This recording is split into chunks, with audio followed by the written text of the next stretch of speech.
Start because we are ready now. Good morning, all of you, and happy Diwali once again to all of you. Yeah, I, on behalf of Zipka, welcome all the members, and especially I heartily welcome our learned speaker, Sri Rameshji Patodia. And the today topic is faceless assessment and appeals. As we know that during Finance Act 2019, our Finance Minister has introduced faceless assessment, and in the current Finance Act 2020, she has also introduced faceless appeals. Now it is a challenge to the profession, to the SSC, and also to the department that how they will handle this faceless assessment and appeals. Now, without wasting much of our time, I hand over the mic to our President Sri Vike Tulsian, who will provide the welcome speech.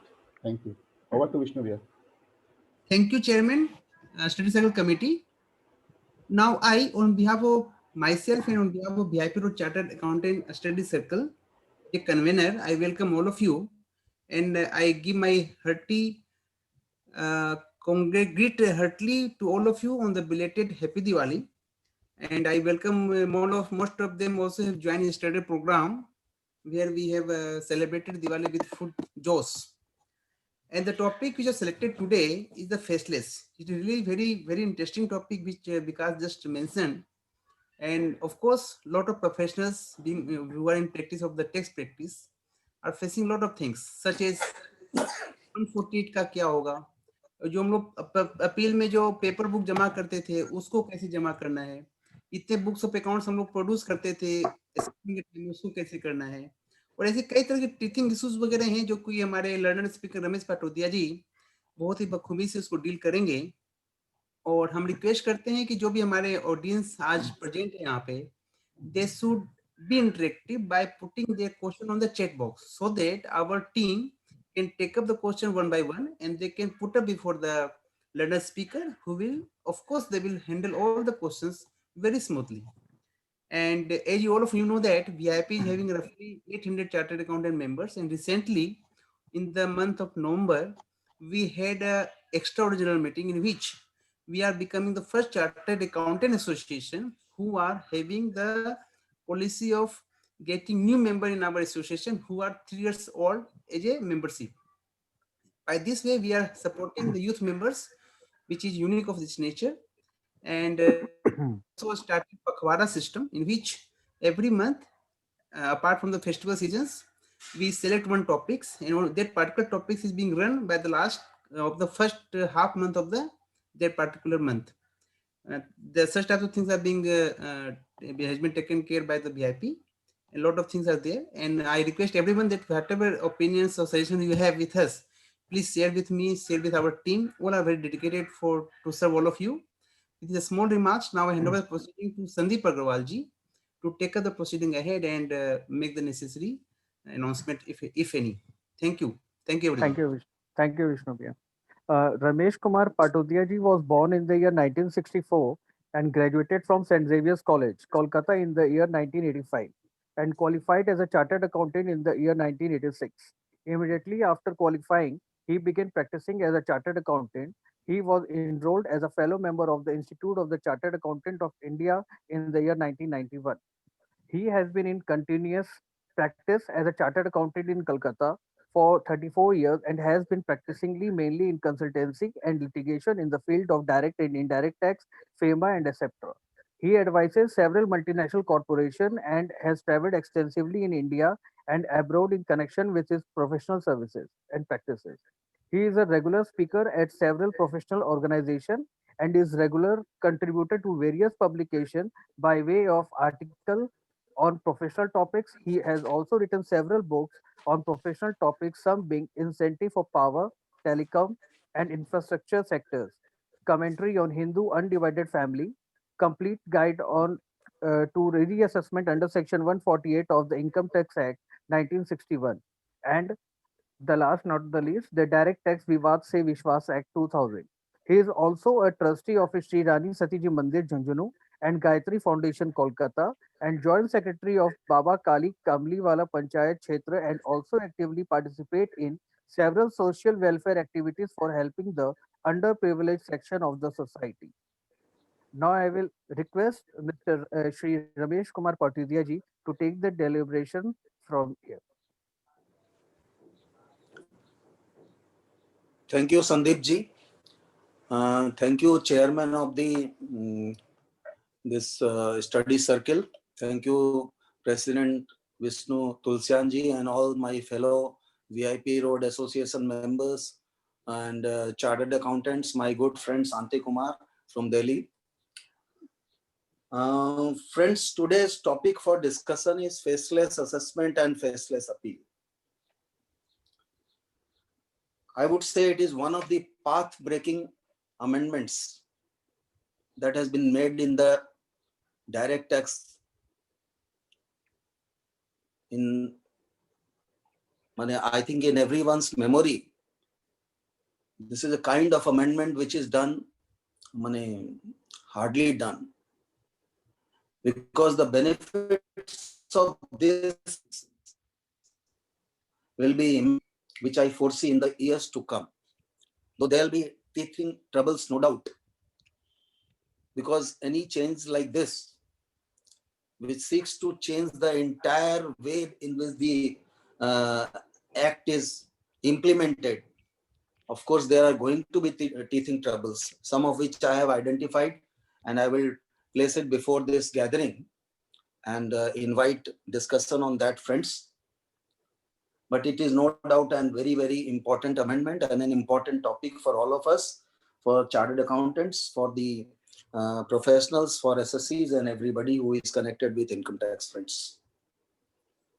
So first, I will deal the way I will take up this topic is, I will first deal with the faceless assessment, the salient features, then the faceless appeal, and then I have identified few issues which in my opinion are going to create trouble, and few important so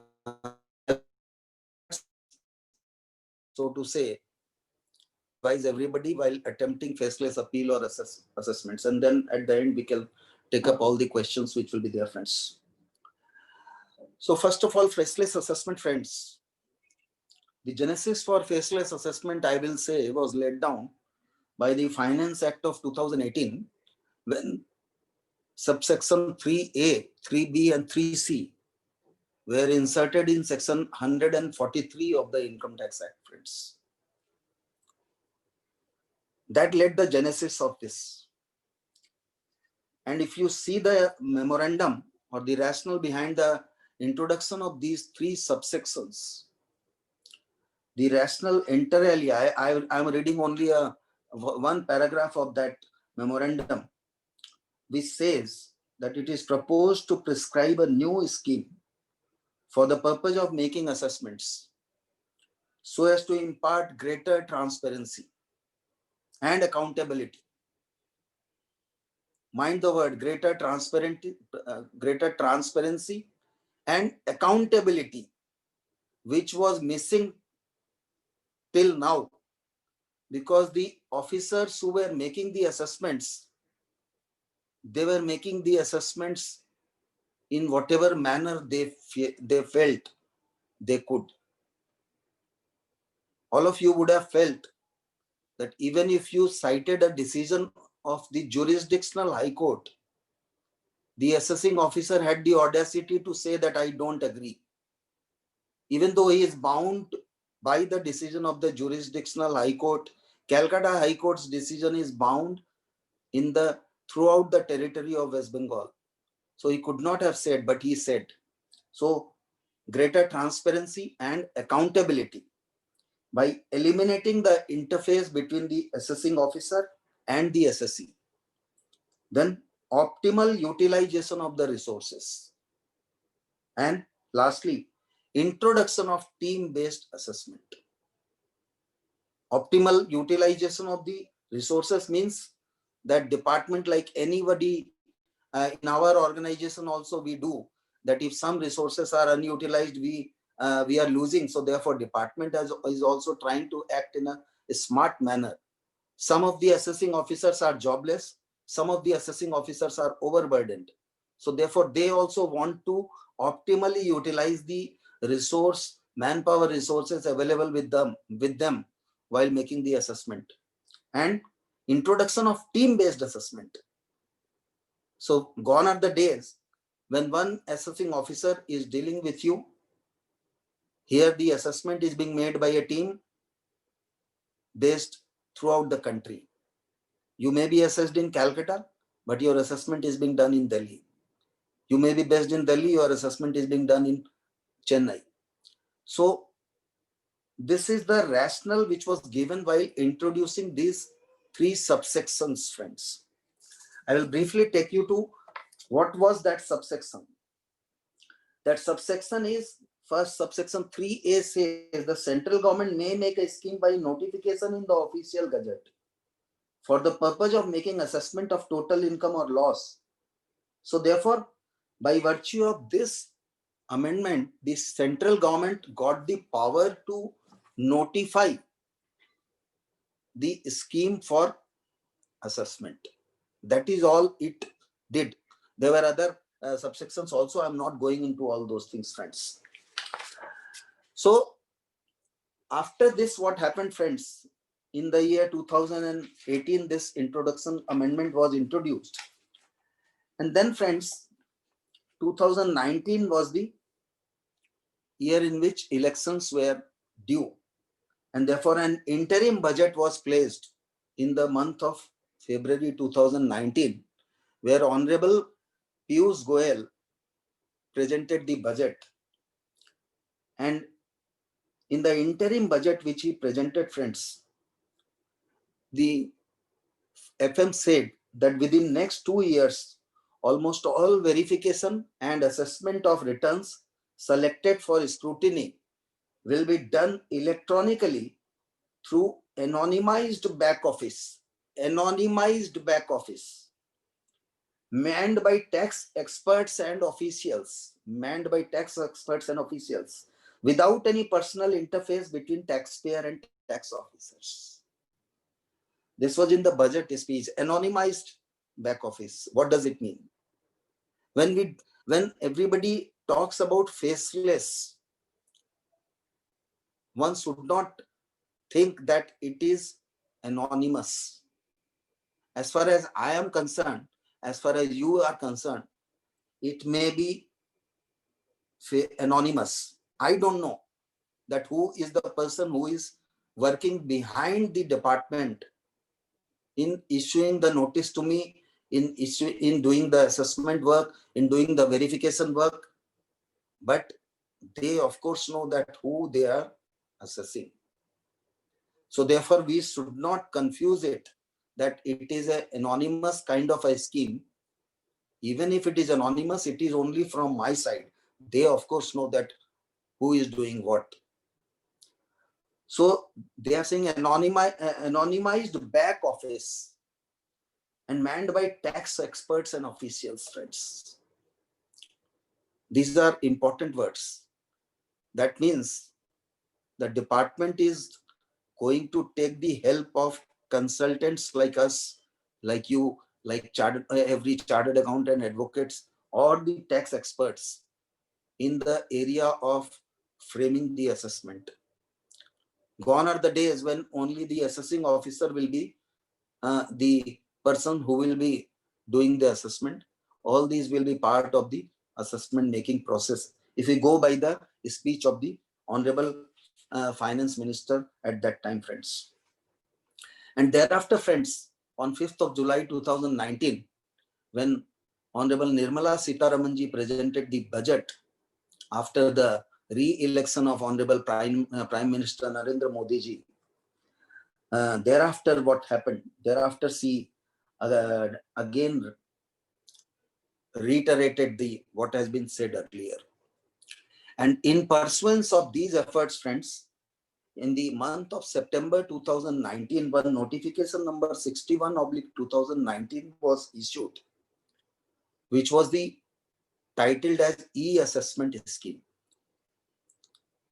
And that E-Assessment Scheme was later on modified in the year 2020, in the month of August 2020, where it was redesigned as faceless assessment scheme. That same scheme, though there were some changes were made, friends. And lastly, in the month of September 2020, the government introduced one ordinance, which is Taxation and Other Laws, Relaxation and Amendment of Certain Provisions Act 2020. This ordinance was introduced, friends, and by virtue of this ordinance, the entire process of faceless assessment was given a legal backing. Legal backing, when I mean to say that earlier the scheme was working in the form of a notification, but now the entire faceless scheme has been introduced in the Income Tax Act itself in the form of section 144B of the Income Tax Act. So 144B, like we remember, we know in our heart that whenever 143.3 means a scrutiny assessment, 143.1 summary assessment. So like that, for all time to come, now 144B will be the talk of the town, because 144B deals with the entire gamut of the faceless assessment. So I'll take you through this 144B. Though 144B has been introduced in the statute book with effect from 1/4/2021. What does that mean? That means that till 31/3/2021, the faceless assessments are going to be done as per the notification which was issued in the year 2019, which was modified in the year 2020. I'm not going into the nitty-gritties and details, friends, because all these notifications are readily available on the income tax website and you can access the notification. And after 1/4/2021, the section 144B will be the driving section behind the scrutiny assessment.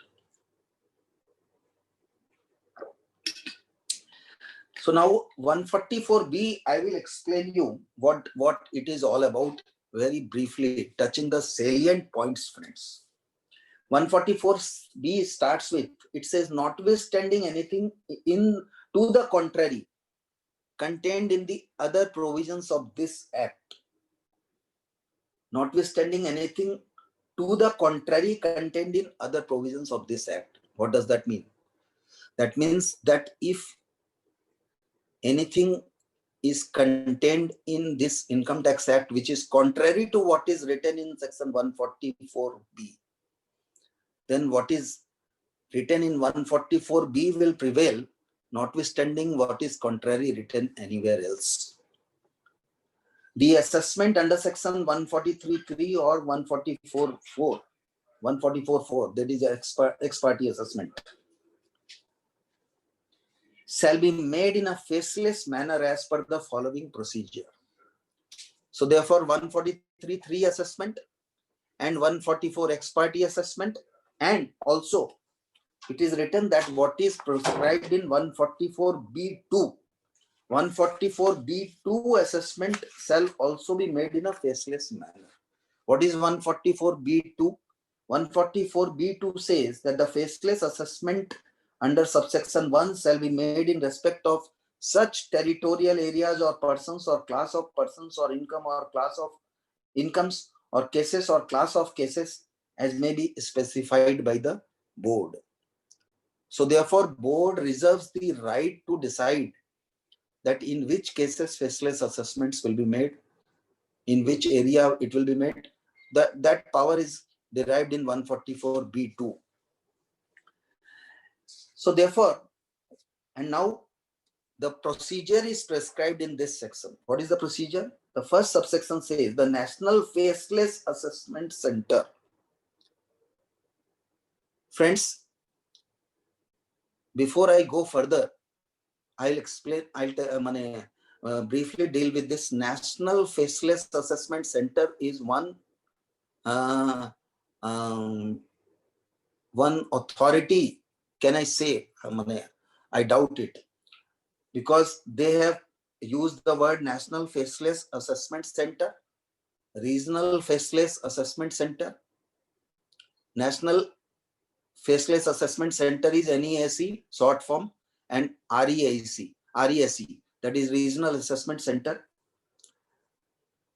Friends, they have used this word in this section number of times everywhere. Now it says National Faceless Assessment Center shall serve a notice on the SSC under subsection 2 of section 143. So therefore, the notice under section 143(2), which we all know has to be served within a prescribed period as prescribed in that section, will be served by the National Faceless Assessment Center. Okay. The SSC may within 15 days from the date of receipt of the notice file his response with the National Faceless Assessment Center. When they serve you the notice, the SSC has to file a response with the National Faceless Assessment Center. And where the SSC has furnished the return of income under section 139, etc., or where he has not furnished the return, or where he has not furnished the return under section 141 or 142(1), the National Faceless Assessment Center shall intimate the SSC that assessment in his case shall be completed in accordance with the procedure laid down in this section. So therefore, friends, it deals with various types, that when the notice under section 142(1) has been issued and the SSC has furnished the return, or if he has already furnished the return, or if he has been issued with a notice under section 148, in all those cases, the National Faceless Assessment Center will inform him that his assessment will be completed in accordance with the procedure laid down in this section. What is this section, friends? I will explain you in a nutshell. This 144B says that first of all, you should remember that any interaction between the SSC and the department will be through the National Faceless Assessment Center. You will not be issued any kind of notice, order, or any requisition by any authority other than National Faceless Assessment Center, that you take it for granted. And therefore, if you receive any notice from any person directly, though you will not, you can challenge that notice, because that section does not provide for any issuance of direct communication. And one thing which all of you must be knowing, that that DIN number concept has been introduced. So therefore, any correspondence without the document identification number is bad in law. You need not take any regard to that document without DI number. And one more thing I am telling you right now itself is that you should also see that the communication is coming from which email ID. Whether it is coming from the personal email ID or from the official email ID of the assessing officer or the center, whatever may be, you should also keep track, friends, because invariably the officers, I will say, they are accustomed to using their personal email IDs. And I have seen in our clients' cases that notices have been issued not from the official email ID, and we have protested against that, and we have got relief because that notice was not illegal, friends. So the National Faceless Assessment Center is the interface between you and the department. Now, once they have issued you the notice under section 143(2), that means your assessment is going to be done in a scrutiny manner. Okay. Now, in the assessment, when the actual assessment begins, the way it has been designed is that National Faceless Assessment Center is sitting at Delhi with particular jurisdiction where the Principal Chief Commissioner of Income Tax and other officers are there, which has been constituted by way of a notification that these are the persons who will be manning the National Faceless Assessment Center. Then there is a regional assessment center. Regional assessment center units have also been specified at Calcutta, Delhi, Bombay and Chennai, with number of officers functioning in the regional assessment center. And in this regional assessment center, friends, we have the assessing unit, we have the verification unit, we have the technical unit, these are the review unit. These are 4 different units which are functioning under the regional assessment center. So once the notice under section 143(2) has been issued, friends, what will happen? The assessing unit, that is the assessing officer under the old days, they will make a request to the National Faceless Assessment Center for obtaining such further information, document or evidence from the assessee or any other person it may specify, conducting of certain inquiry or verification by verification unit, seeking technical assistance from the technical unit. This is the job of the assessing unit, which is written in subclause 5 of section 144B. And once this is done, friends, then the NESC will send you the correspondence in this regard, that please do this. Please furnish these documents within a period as specified, within the time which is allowed by the NESC. And if you are not able to do it within that time, you can always request for further time. And here, friends, we must be very, very meticulous, because we are now habituated with the manual scheme of things, where we knew one-to-one personally the officer. We could have called him also. We could have gone some other day and the recording could have been done, backdating and all. So I think some questions are coming. So should it be dealt now, right now, or whatever the chairman decides? I am comfortable.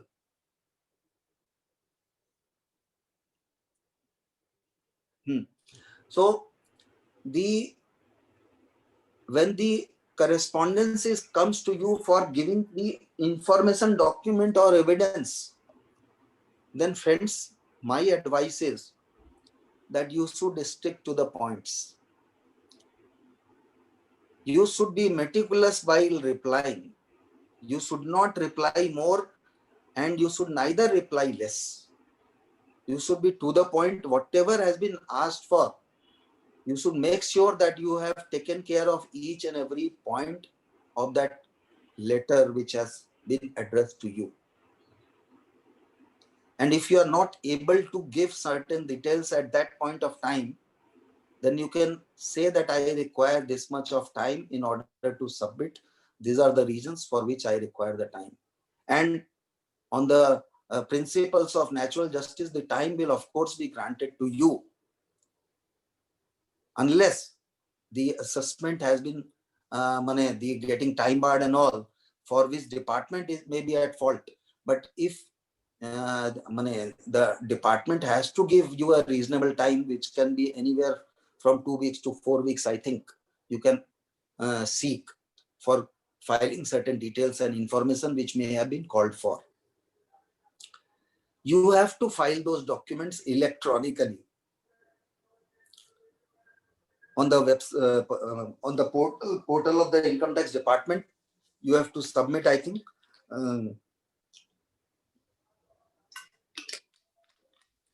Now, once you have filed those documents, friends, then the NESC will give those documents to the verification unit for verifying. And verification unit will verify whatever you have details you have given, and the technical aspects in any assessment that will be dealt with by the technical unit. Technical unit will be forwarded or will be asked for giving their opinion. Technical unit will give their assistance in this. So this is dividing the role of the assessing officer between the assessing unit, technical unit, verification unit. These three units will be doing the job of the assessment, friends. And the interlinking will always be through the NESE, because NESE, they will have to, whatever their observations are, they will have to send the communication to NESE, and NESE will communicate with you, you will communicate with them. No direct communication between those persons who will be at the helm of actual assessments being done, friends. This is the modality which has been, all this what I'm telling you is written in section 144B of the Income Tax Act, which you can go through, friends. I will not go into details on all this, all those aspects, friends. And of course, if you fail to furnish the response within the time which is allotted or within the extended time, then of course the ex parte assessment will follow definitely in the same manner as is provided in section 144 of the Income Tax Act, friends. Now 144B subclause 14 is what I will read a few lines, which says the assessment unit shall, after taking into account all the relevant material available on the record, make in writing a draft assessment order. They will make a draft assessment order. Or in a case where intimation referred to in subclause 13 is received from the National Faceless Assessment Center, make in writing a draft assessment order to the best judgment of his assessor. That is, if the NESE tells assessing officer that information has not been received, you go ahead and make the draft order to the best of your judgment. That is 144 order you make. So in either cases, they will make a draft order where what they will do, either accepting the income or some payable or some refundable to the assessee as per his return, or make variation to the said income or sum and send a copy of such order to the National Faceless Assessment Center. They will send a draft order to the NESE. Okay. Now, and at that time itself, they will also say that what are the penalty proceedings they want to initiate, because next subclause says that the National Assessment Unit shall, by making draft order, provide details of the penalty proceedings to be initiated therein. And then, friends, next subclause says that the NESE shall examine the draft assessment order in accordance with the risk management strategy specified by the board. Risk management strategy. This has not been, it is not in public domain that what is meant by the risk management strategy of the board, including by way of automated examination tool, whereupon it may decide, mind the word, friends, may. I will come to this a little later when I discuss what are the issues that I foresee in the working of this. It may decide to finalize the assessment in case no variation prejudicial to the interest of the assessee is proposed as per the draft order, and serve a copy of such order and notice for initiating penalty to the assessee along with the demand notice. So therefore, if there is no variation, then they will forward you the draft order. What is the order? They will finalize that order and send you the order. However, if the variations are proposed which are prejudicial to the interest of the assessee, then they will provide an opportunity to the assessee by calling upon him to show cause as to why proposed variations should not be made. That is second thing they can do. That they will have to do. if the variation are proposed to be prejudicial to your interest, then one of the option is that they will give you an opportunity, or they may not give you an opportunity.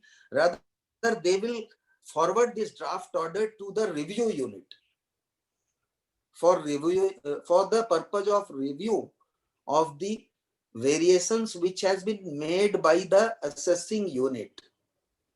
The assessment unit, suppose you had returned the income of 1 crore, the assessing officer wants to make certain of your purchases as undisclosed unverified purchases, and therefore he says that these purchases are bogus purchases, and he has proposed an addition of rupees 50 lakhs on account of bogus purchases. So therefore the NESC will either give you an opportunity, or it may forward that variation order to another unit, which is called the review unit, and the review unit will then review that whatever variation which are being proposed, whether they are liable to be done or not. And that also, friends, the review unit will also be decided through an automated allocation system, because it says we assigned the draft order to a review unit in one of the regional faceless assessment center through an automated allocation system, conducting review of, and then once it goes to the review unit, what they will do, they can concur with the draft order. They will say, okay, whatever the assessing unit has prescribed, we are okay with that. They are all okay. Or they can suggest such variation as they may deem fit and send their suggestions to the draft assessment order to the National Assessment Center.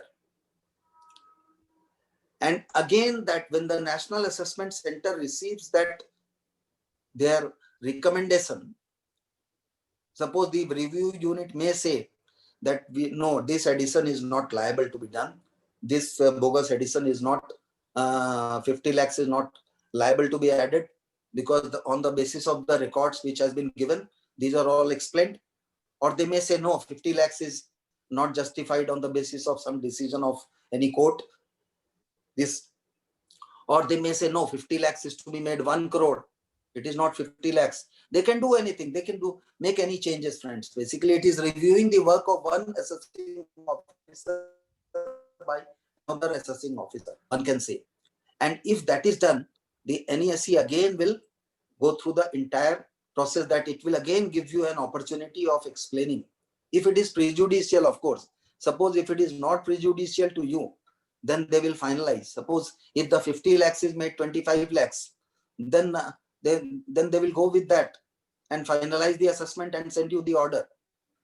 If 50 lakhs is made 1 crore, then they will in any case send you the order send you the variance, basically, not the order, that what you have to say on this addition. If you want to say anything on these variations, then you are welcome to say.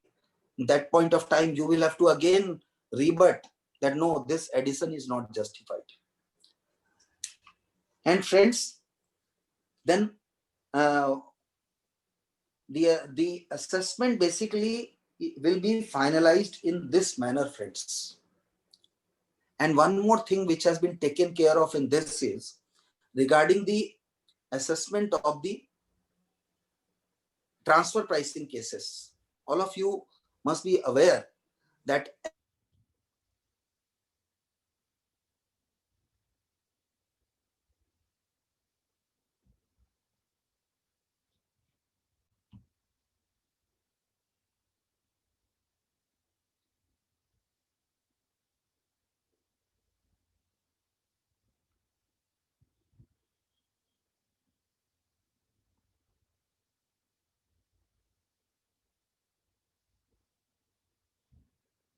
assessment order before another authority, which is called the Dispute Resolution Panel, DRP, or they could have not objected and let the assessment order be passed, regular assessment order.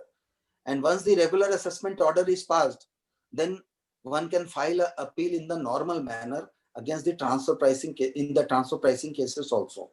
So here also they have taken care that in the transfer pricing cases, the eligible SSC is given the draft assessment order, and he is given the window of DRP as well as the window of appeal here also, friends.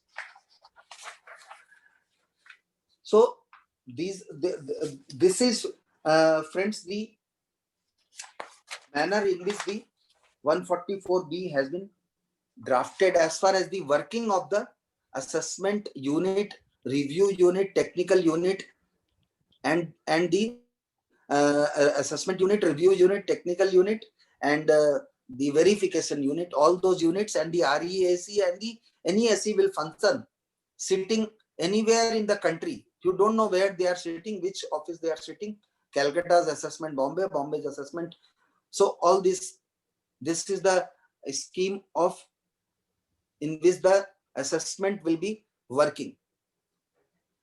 And before I take you further, it is of I have told earlier also, but I repeat that your submissions to all the points must be meticulously drafted. And here, friends, the role of chartered accountants will be very, very crucial.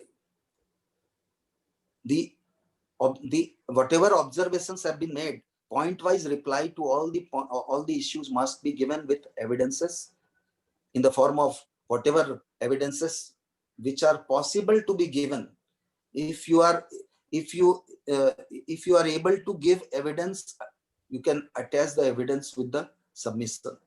But if you are not able to, it is not possible to attach the evidence because of their being voluminous in nature.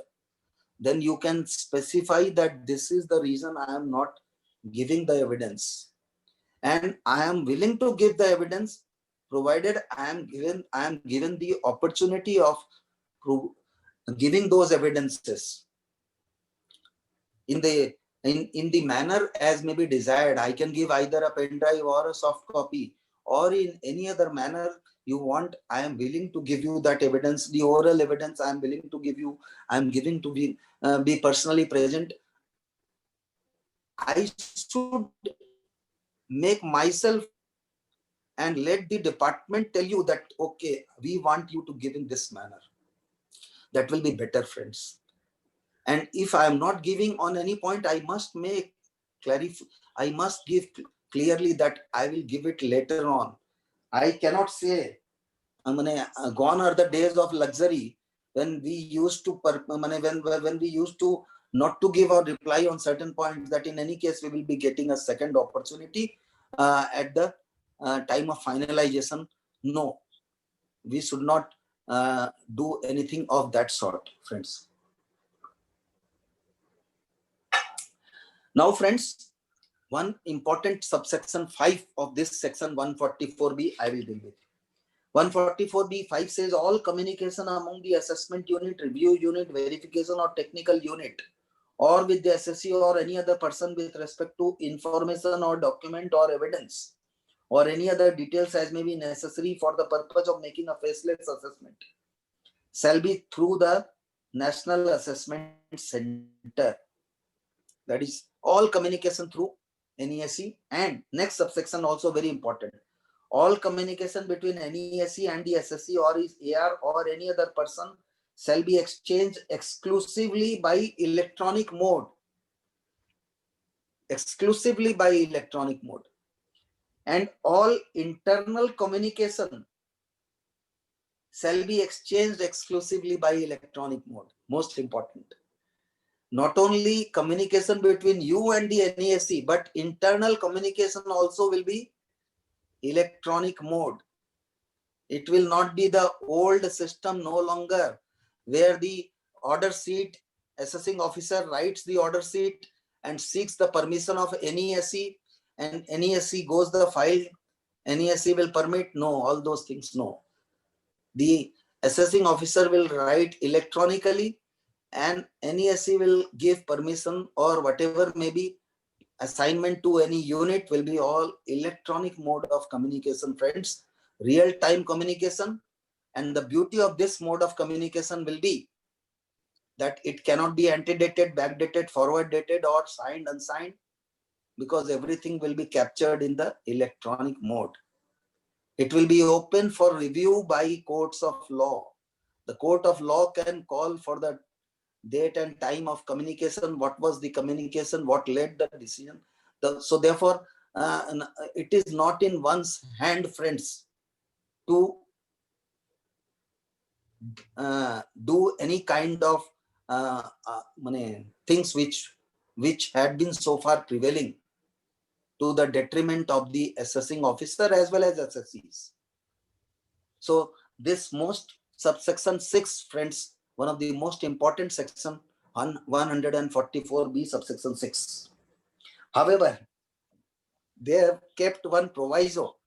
They say, provided that the provisions of this subsection shall not apply to inquiry or verification conducted by the verification unit in the circumstances referred to in subsection 7, subclause 12, subclause G.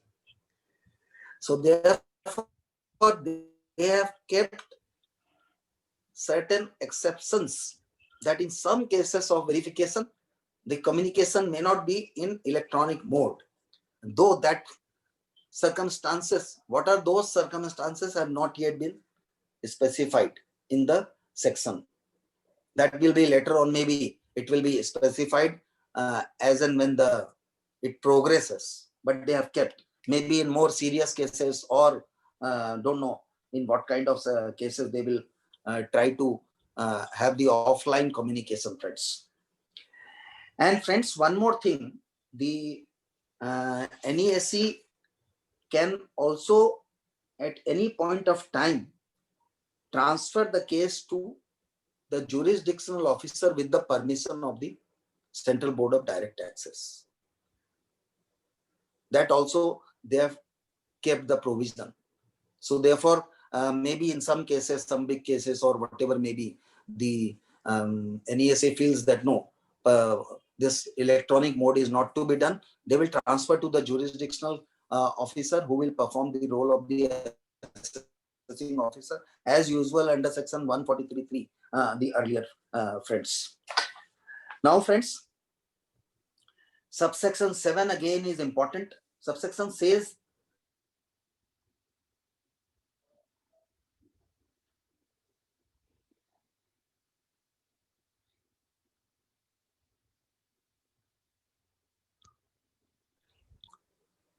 electronic mode basically is through email communication, through mobile communication, through information in your account in the income tax login data, whatever is done on the income tax, it will be, correspondence will be through that mode.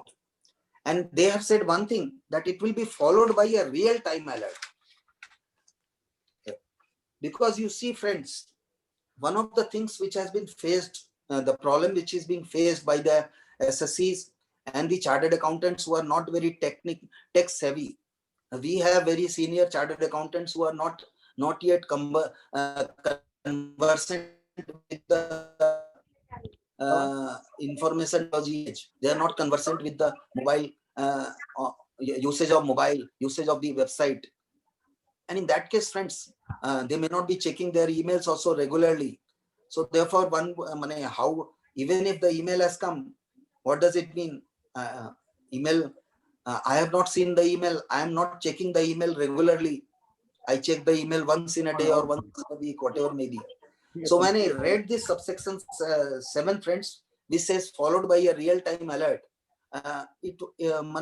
Real-time alert, I thought that real-time alert will mean that SMS will come to you or a WhatsApp message will come to you. That is the real-time alert. But friends, when you read the definition of real-time alert as given in the provisions, friends, real-time alert is defined. Real-time alert means any communication sent to the SSC by way of SMS on his registered mobile number or by way of update on his mobile or by way of an email at his registered email address so as to alert him regarding delivery of an electronic communication. So therefore, friends, I feel that real-time alert is still may not be real-time alert in the true sense. Because if you are only giving me an email, those who are not technologically savvy, those who are not up to date, still they will have issues in dealing with these things. So therefore, it is in your own interest that I have said in my earlier seminars also on this topic and other topics related to Information Technology Act, friends, that your email ID and your mobile number, whenever you do any changes, you should take as much care as you do when you change your house. When you change your house, friends, you take care to inform all the authorities for updation of your KYC. You change your driving license, you change your passport, etc., your address, because you know that if I don't change my address, any correspondence on the old address will not be reported, will not be responded. Similarly, friends, when you are giving any email ID or any mobile number, you should ensure that the mobile number and email ID is your current email address and current mobile number, which is in the working condition. And if you have changed any mobile or email, you should immediately inform the income tax authorities and make changes in your PAN data as well as other records and MCA, etc. Wherever, in case of a company or partnership firm, etc., LLP, all these things must be updated as soon as it is done in order to see that you do not miss any important communication from the income tax department, which can be fatal to you.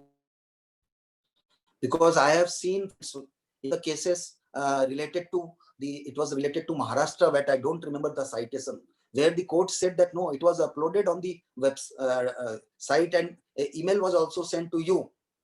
And as per the Information Technology Act, when the email is sent to you, the delivery of the email is as soon as the email enters into your mailbox, the email will be said to have been delivered to you. Whether or not you see the mail, that doesn't matter. As soon as a SMS is delivered on your mobile phone, it is delivered. You may not be seeing my message. That doesn't matter. But it is delivered for the purpose of income tax department. So therefore, you should be very, very alert while giving these details. And you should always keep it updated. And if you change your authorized representative or chartered accountant or your accountant, and if you have given their communication details, you should ensure that those details are also changed simultaneously. Otherwise, friends, you are going to face the issues in the way of non-compliance, friends. Friends, one more thing which is asked in a lot of, which is there in the mind of a lot of people is personal opportunity of personal hearing. In this connection, friends, subsection 7, subclause 7 deals.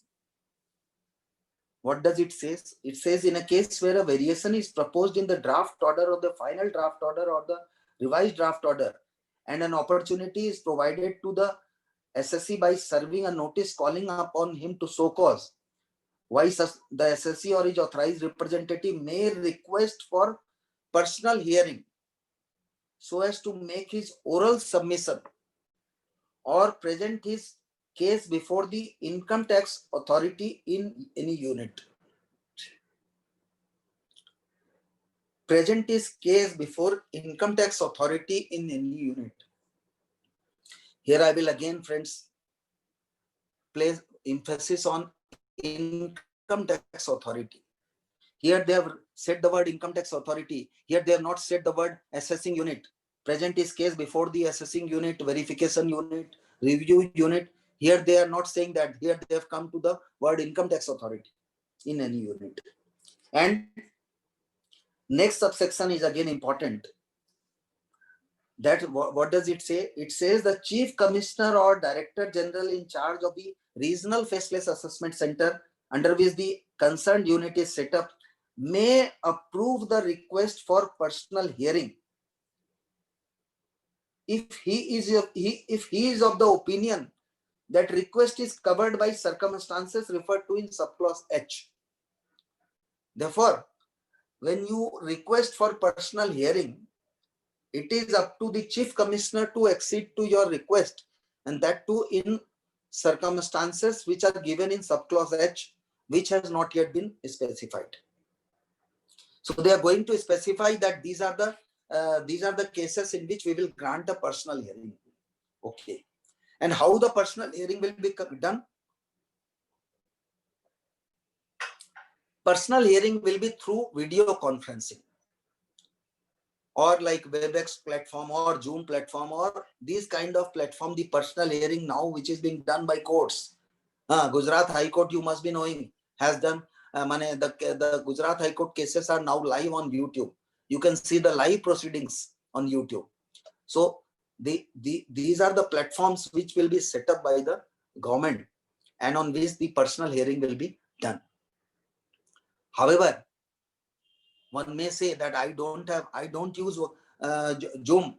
I don't use any of these devices. So don't worry. Government will set up their own dedicated center for this. You will have the opportunity of going to Aikar Bhavan, where where maybe this center has been set up, and you can join the video conferencing through that center, which is given in subclause 11, where the board will establish suitable facility for video conferencing. It has also been specified, friends, in this. And then the definition clause is there, friends. So friends, this is basically 144B of the Income Tax Act dealing with the faceless assessment. And though it is working, it will be implemented from 1/4/2021, as I told you earlier. And the present e-assessment or the faceless assessment is being done through in the manner as prescribed by the notified scheme. I find that more or less the present scheme and the notified scheme are basically there is not much of a difference in the manner. It is basically same, except that I found one difference is that in the present notified scheme, they have said that when the 143(2) notice is issued to you, then they will specify that what are the reasons, because in the scheme it has been stated that the issues for the selection of the case for assessment has to be specified. But as per 144B, in the 143(2) notice, it need not be specified. That is the basically the difference which I found in the scheme and the act. But now this faceless assessment is now legal in a sense that it is incorporated in the act itself, 144B. Now friends, before I go to the appeal, I will touch upon few important aspects, friends. Friends, if you see, the notice under section 143(2) is required to be issued by the assessing officer. And what does the section says? It says where a return has been furnished under section 139 or 142(1), and the assessing officer or the prescribed income tax authority. So therefore, the notice under 143(2) can be issued by whom? Can be issued by the assessing officer or the prescribed income tax authority. What is the meaning of prescribed income tax authority? Prescribed income tax authority has been described in Rule 12E of the income tax rules. And friends, so therefore it is not only the assessing officer, but also the prescribed income tax authority can issue the notice under section 143(2). And what they have done on 25th of September, they have issued one notification number 79, where they have said that in exercise of powers conferred under section 143(2), read with Rule 12B, the Central Board of Direct Taxes authorizes the Assistant Commissioner / Deputy Commissioner of Income Tax within bracket National E-Assessment Center having his headquarters at Delhi to act as prescribed income tax authority for the purpose of subsection 2 of section 143(2) in respect of return furnished. And this notification comes into effect from 13th of August 2020. Okay, friends. So now they have said that the income tax, the assessing officer and the deputy commissioner, whatever in this notification which I read, they are also the prescribed authority for the purpose of issuing the notice. For the purpose of issuing notice under section 143(2). But if you read the provisions of section 144B, friends, the notice has to be served by the National E-Assessment Center. So my question is that there is some noise. Can you mute the person?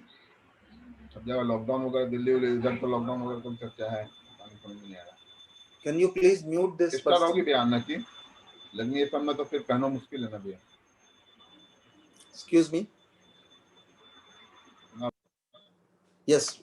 So these provisions of section 144B says that the National E-Assessment Center shall serve the notice on the SSC under section 143(2). But the notification says that the notice will be issued by the Assistant Commissioner within bracket National E-Assessment Center. What does that mean, friends? Does that mean that the notice has been issued by the National E-Assessment Center?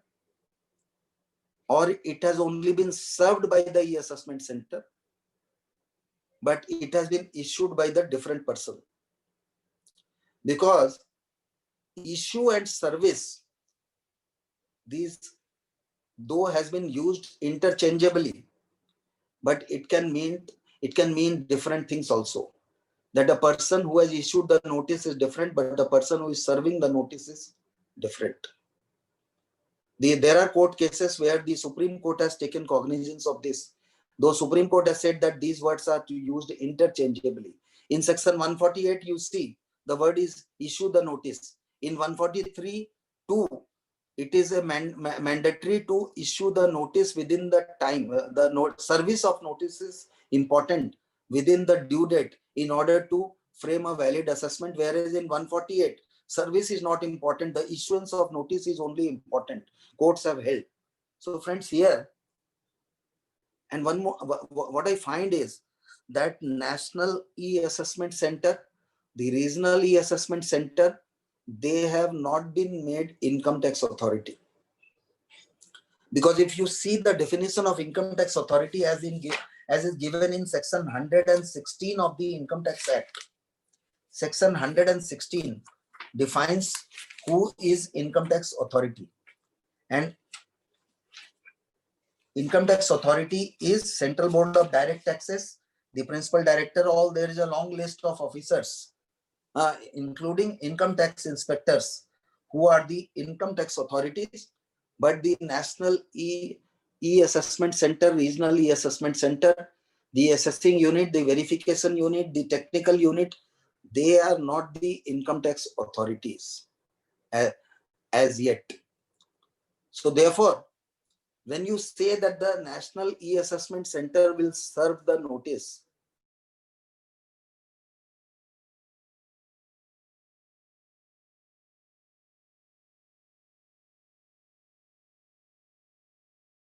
point that you can seek the request for personal hearing before the income tax authority, then which income tax authority you will seek your permission? When you will write to the assessing officer, you will write to national, because your single point of contact is National E-Assessment Center. So therefore you will be writing to the National E-Assessment Center for the personal hearing, but they are not the income tax authority. National E-Assessment Center is consisting of Principal Commissioner of Income Tax, the Additional Commissioner, the Assessing Officer, etc., etc. This is one aspect which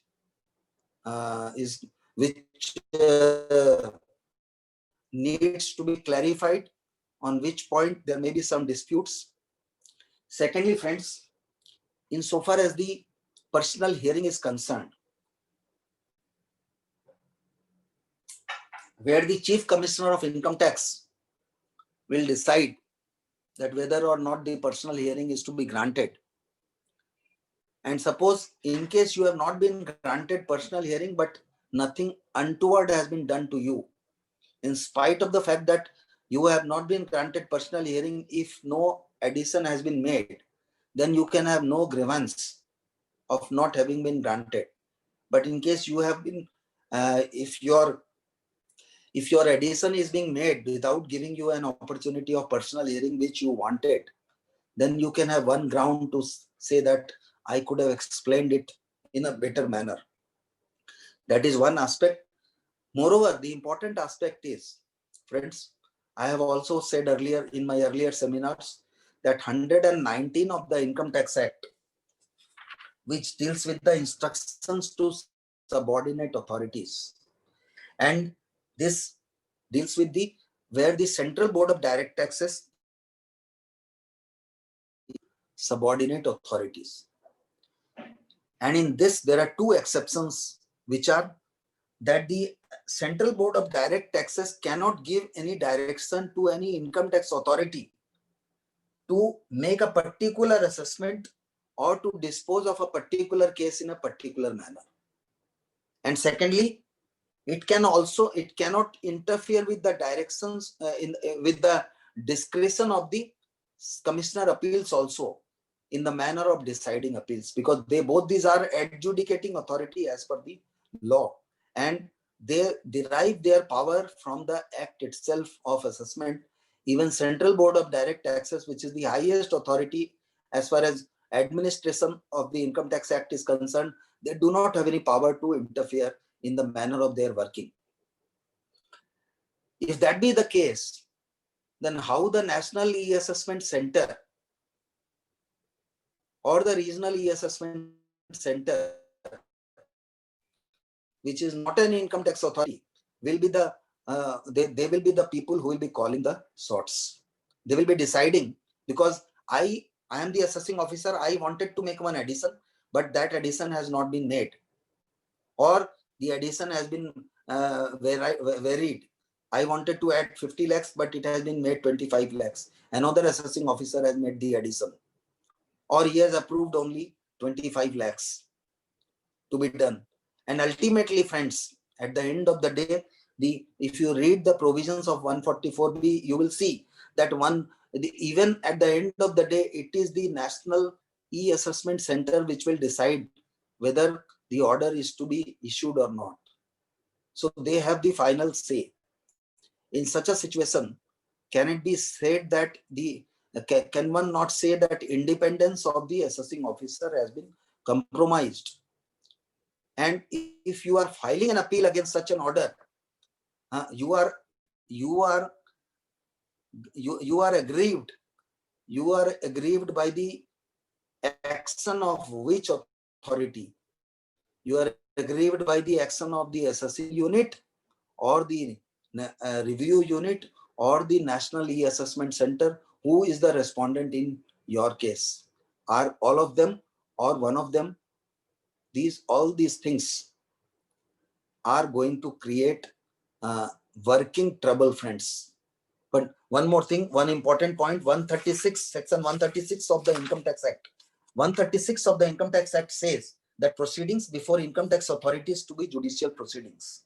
Any proceeding under this act before an income tax authority shall be deemed to be a judicial proceeding within the meaning of section 193 and 228. So therefore they are judicial proceedings, and the code of civil procedure, they are court. Any proceeding before them will be is regulated in the same manner as if you are appearing in a court of law which is working as per the code of civil procedure. But these authorities not having been specified as the income tax authority, in what manner the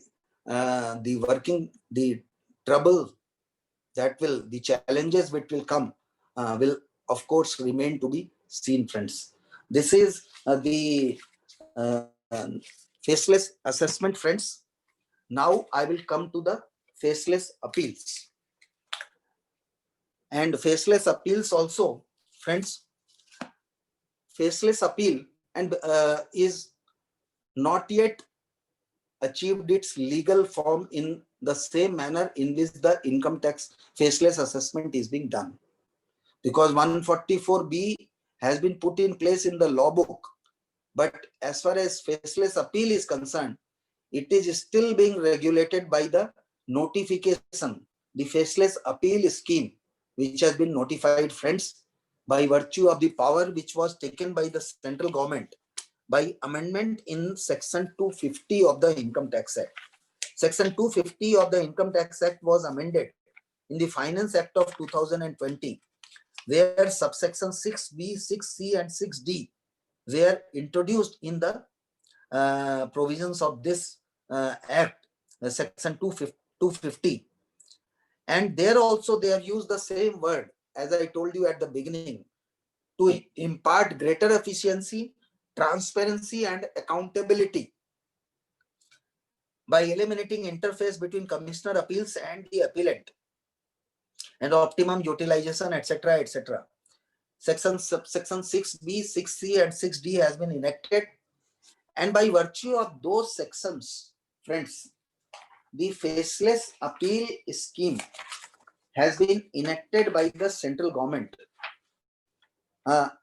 by virtue of a notification which was notified on the 25th of September 2020. And this scheme will be applicable for all the appeals which are pending on that date, as well as for all the appeals which are filed on or after that date. So therefore, every appeal will be decided in this manner. Now, how this National Faceless Appeal Center, this is NFAC. If you, NFAC's entire working is being given in this notification dealing with the faceless appeal scheme. And not taking much of time, friends, the manner in which the working is to be done by the appeal unit is more or less same as compared to the manner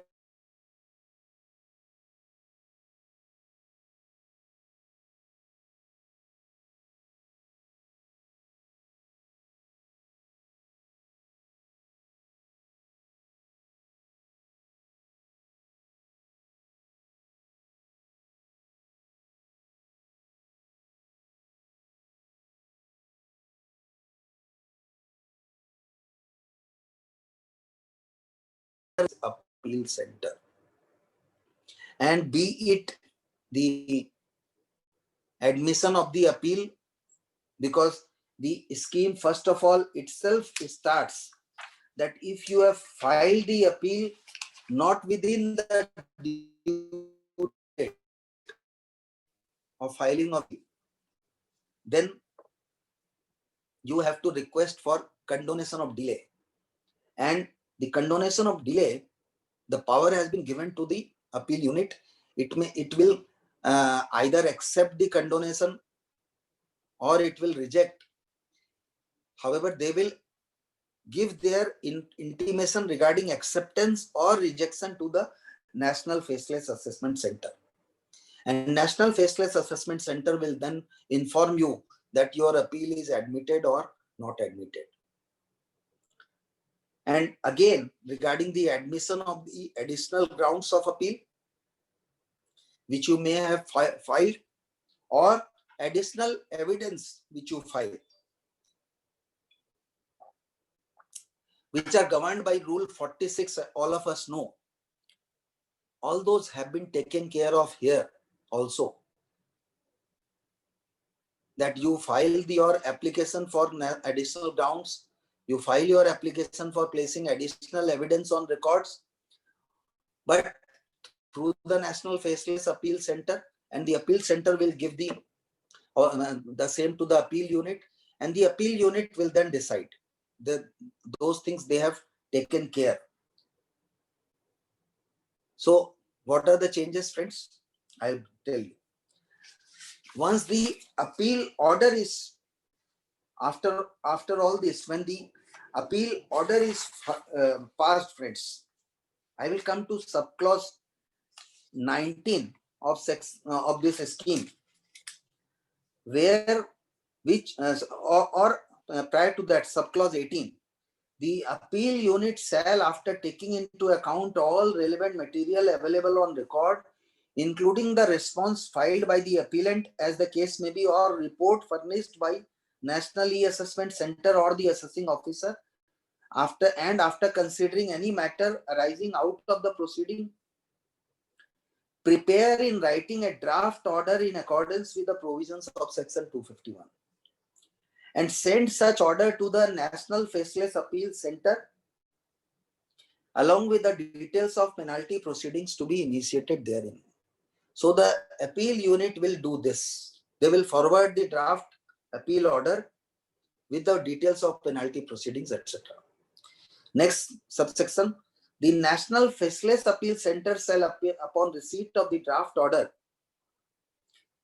In case where the aggregate amount of tax disputed in appeal is more than a specified amount, send the draft assessment order to an appeal unit other than the appeal unit which has prepared such draft order through an automated allocation system for conducting review of such order. So therefore, the appeals are going to be bifurcated into two different segments. Say, based on the amount of tax involved, that maybe if the amount involved is up to 1 crore, then the appeal order will not be reviewed by another appeal unit. But if the tax involved is, say, a particular amount, or in other parameters, this amount I am telling out of my own, the appeal unit's order will be reviewed by another appeal unit. That is the important change as far as the working of the CIT appeal is concerned. That is written that in any case examine the draft and in any other and the third case is examine the draft assessment order in accordance with the risk management strategy, as I told you in the case of assessment, including by way of an automated examination tool, whereby it may decide, mind the word may decide to finalize the appeal as per the draft order, or send the draft order to an appeal unit other than the appeal unit which prepared such draft order in one regional faceless appeal center through an automated allocation system for conducting review of such order. The appeal unit shall review the draft order, and what it can do, either it can agree or disagree.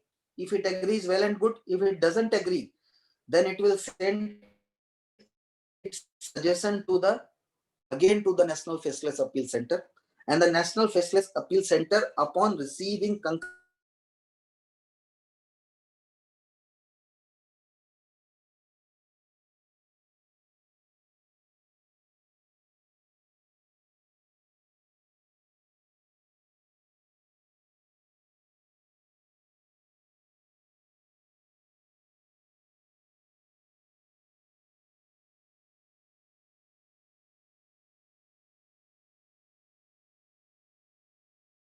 lacuna, you are being adequately protected by way of getting opportunity to give your explanation. And again, here also, regarding the personal hearing, the Director General or the Chief Commissioner has been given the power to approve in which cases the personal hearing will be granted or not granted. Friends, here I have some observation to make.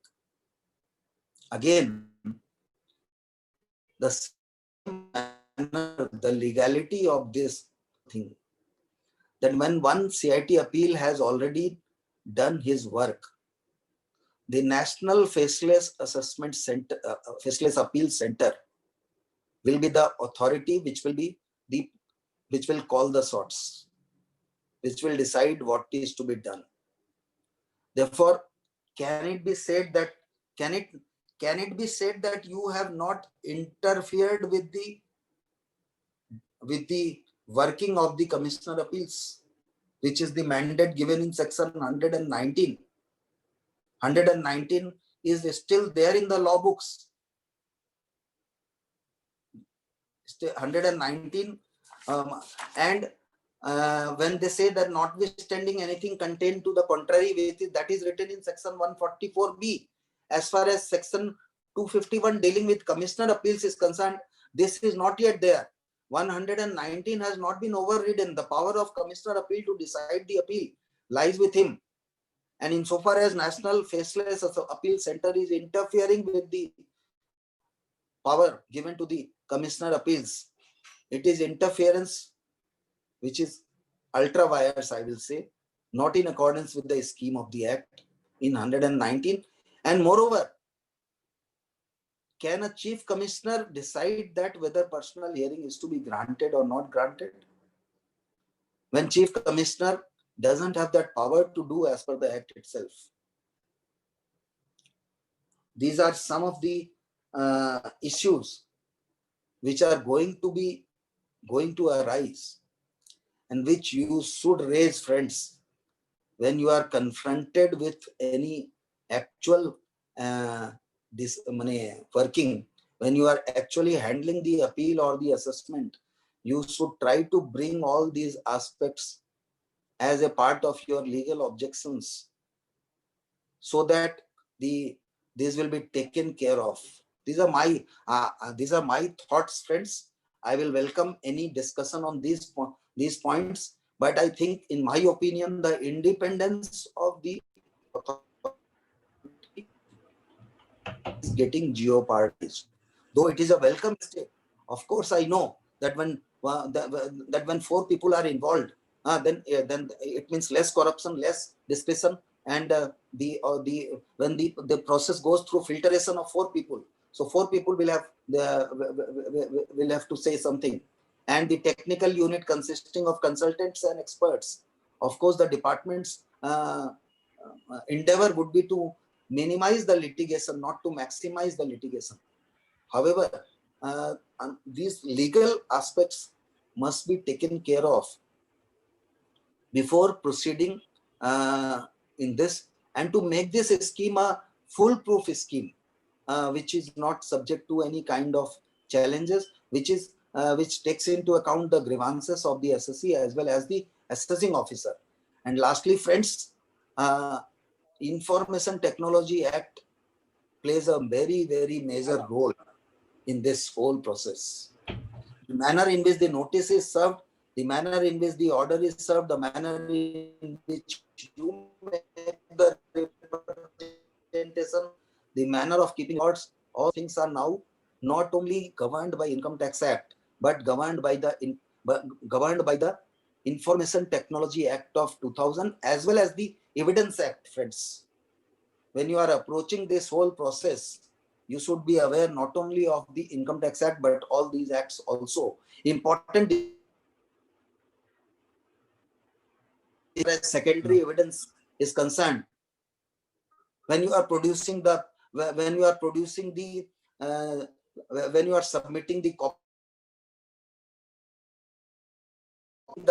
Xerox copy of the documents on the website, of the department, friends. I am telling you this point from my experience as a chartered accountant, friends. If you are handling the work of assessment or appeals, and you are actually handling the this procedural part, be very careful while doing all this uploading, etc. And don't upload the things before going through that yourself. Because in this electronic era, friends, anything can happen. And it is now possible to track who has done what. IP address will give everything, that from which IP address what was done, whether it was done from your office or from where it was done, from the cyber cafe it was done, or from where it was done, everything will come out. SK Srivastava versus CBI, where 13 orders were antedated.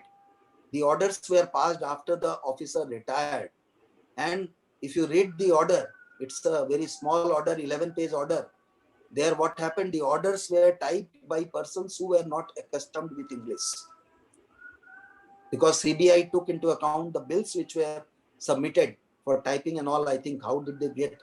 A chartered accountant was involved in that. So friends, when you are approaching the appeal or the assessment under the faceless, your responsibility, you are much more, you should be much more alert than earlier. Any document you are uploading as a copy of the original, you should ensure that it is the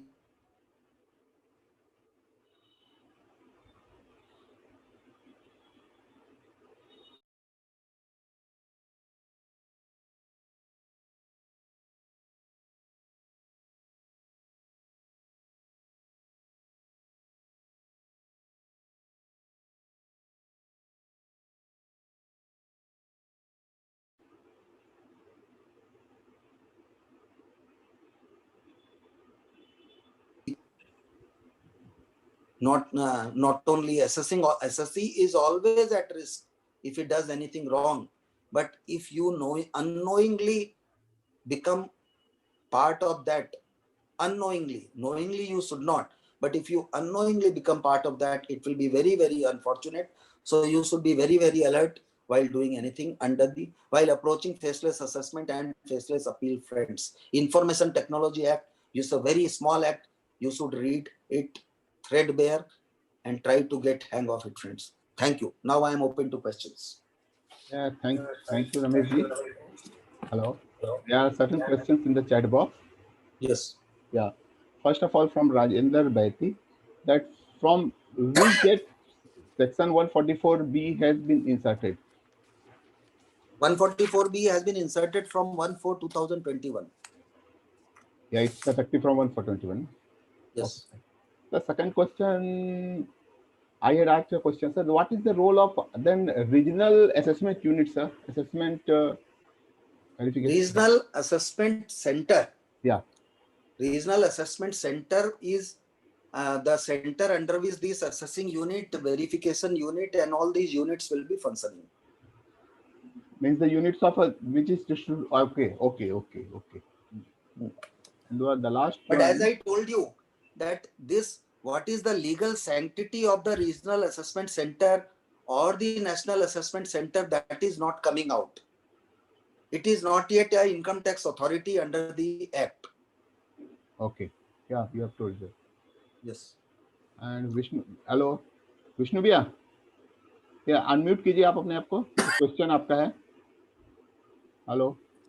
या विष्णु भैया, एक question आपका था. हाँ रमेश भैया, हाँ, इन दिनों देखा जाए डिलीवरी ऑफ इंफॉर्मेशन के लिए ना, कि भाई जैसे व्हाट्सएप में हम लोग देखते हैं तो जो डबल टिक हो गया, जो ब्लू लाइन हो जाता था, इसका मतलब था it is delivered. yes. But nowadays we are seeing that we are giving the information, they are not showing double click, but they have read the information. तो as per information technology act उसको delivery माना जाएगा कि नहीं माना जाएगा?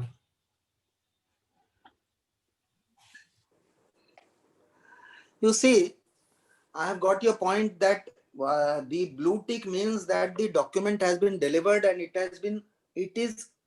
it appears to have been seen by him. Yeah. I'm saying appears to have been, it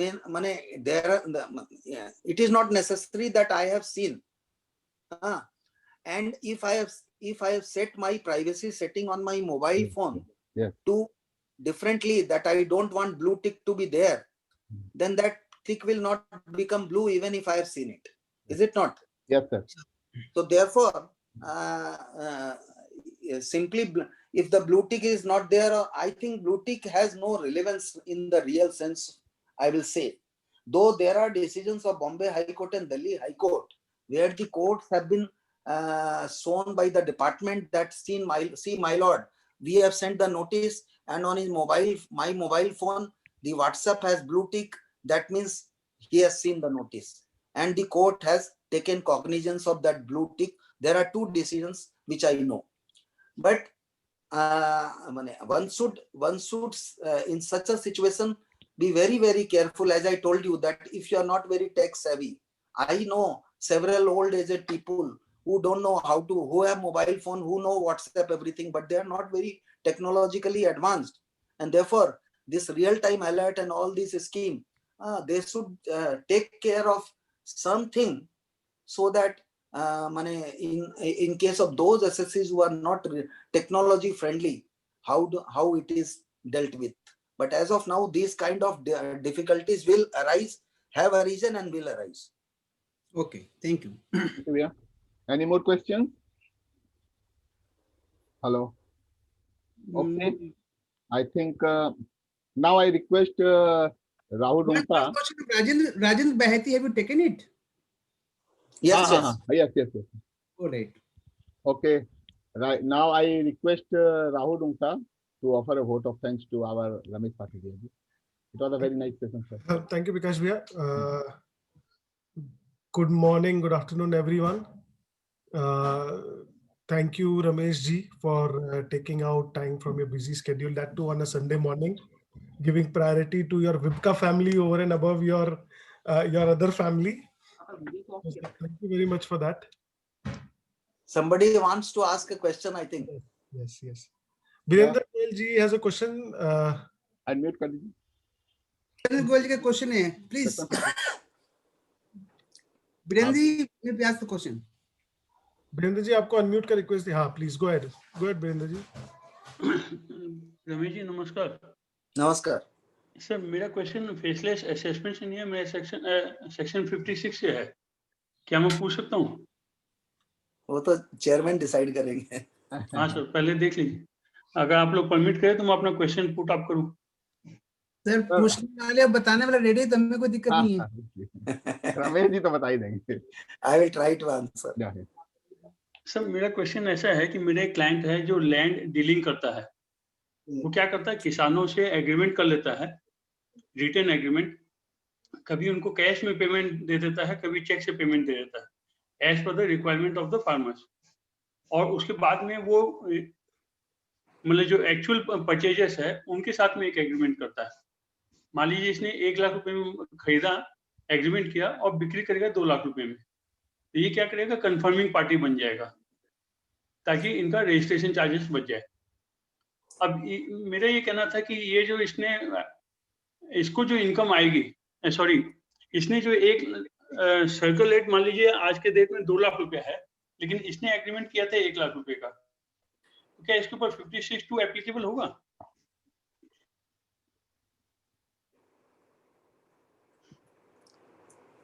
See, it's a specific question.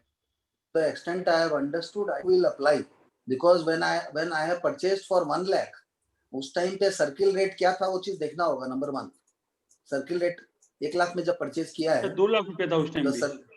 हाँ, so then therefore and since you are now selling, you are confirming party. That means कि only for the sake of avoiding stamp duty you have done it, but in reality you are the person who are selling, and that is why you are confirming party there. So therefore the date of your transaction and on the date of your transaction whatever was the circle rate, that will be taken into account definitely. Sir मेरा main point है कि क्योंकि मैंने तो purchase किया नहीं है। Section 56(2) property के बारे में बोलता है, और प्रॉपर्टी में लिखा हुआ है property means the following capital asset. उसमें लैंड एंड बिल्डिंग है, उसमें rights to land and building नहीं है। तो इसलिए Land मेरा and कहना है, land and building is land and building means it's a bundle of rights.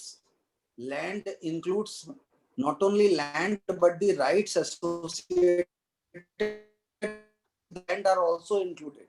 So therefore, whenever courts will deal with this situation, they will interpret in the interest for the purpose of making this provision working. So therefore they will expand the interpretation of this section.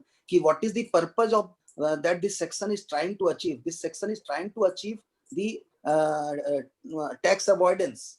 So therefore land will, in my opinion, include not only land but even rights in the land. That is the interpretation one would tend to do. Sir one more point ये है कि sir मान लीजिए 2 लाख का circle rate था, 1 लाख में मैंने खरीदा, मैंने ऑफर कर दिया 1 लाख रुपया फॉर टैक्सेशन कि ठीक है सर मेरा 2 लाख का सर्कल रेट था, 1 लाख में खरीदा, 1 लाख रुपया I am offering income for taxation. अब मेरा परचेज प्राइस क्या होगा, 1 लाख ही रहेगा या 2 लाख हो जाएगा? नहीं, अगर आपने ऑफर कर दिया देन ऑफ कोर्स यू आप जब सेल करेंगे तो आपको 2 लाख का डिडक्शन मिलेगा।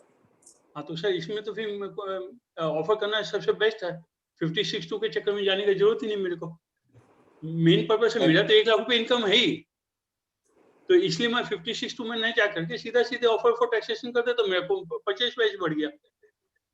ठीक है sir, That is for you to decide. I will not comment. Okay sir, thank you. Yeah. I think there are no such question further. Rahul may come, please. Okay, thank you, Ramesh ji. Thank you. Thank you. Thank you. Thank you, Virendra ji. Thank you, sir, again for taking out your time on a Sunday Thank morning. you. I am thankful to VIP. आपका बड़प्पन है sir. And again, wonderful session, sir. Yeah, it's over. More to say, we have literally covered everything, and it is a wonderful treasure trove of information. The session that we have, and the fact is that this now has a digital footprint, in the sense it is going to be available on our YouTube channel and on our Facebook page. So not just today, but people in future can also come back to this particular wonderful session and refer to all the knowledge that you have shared with us, sir. Thank you very much. Thank you. I'd also like to thank all the participants on behalf of VIP Road Chartered Accountant Study Circle. Thank you very much. Thank you. Thank you, sir.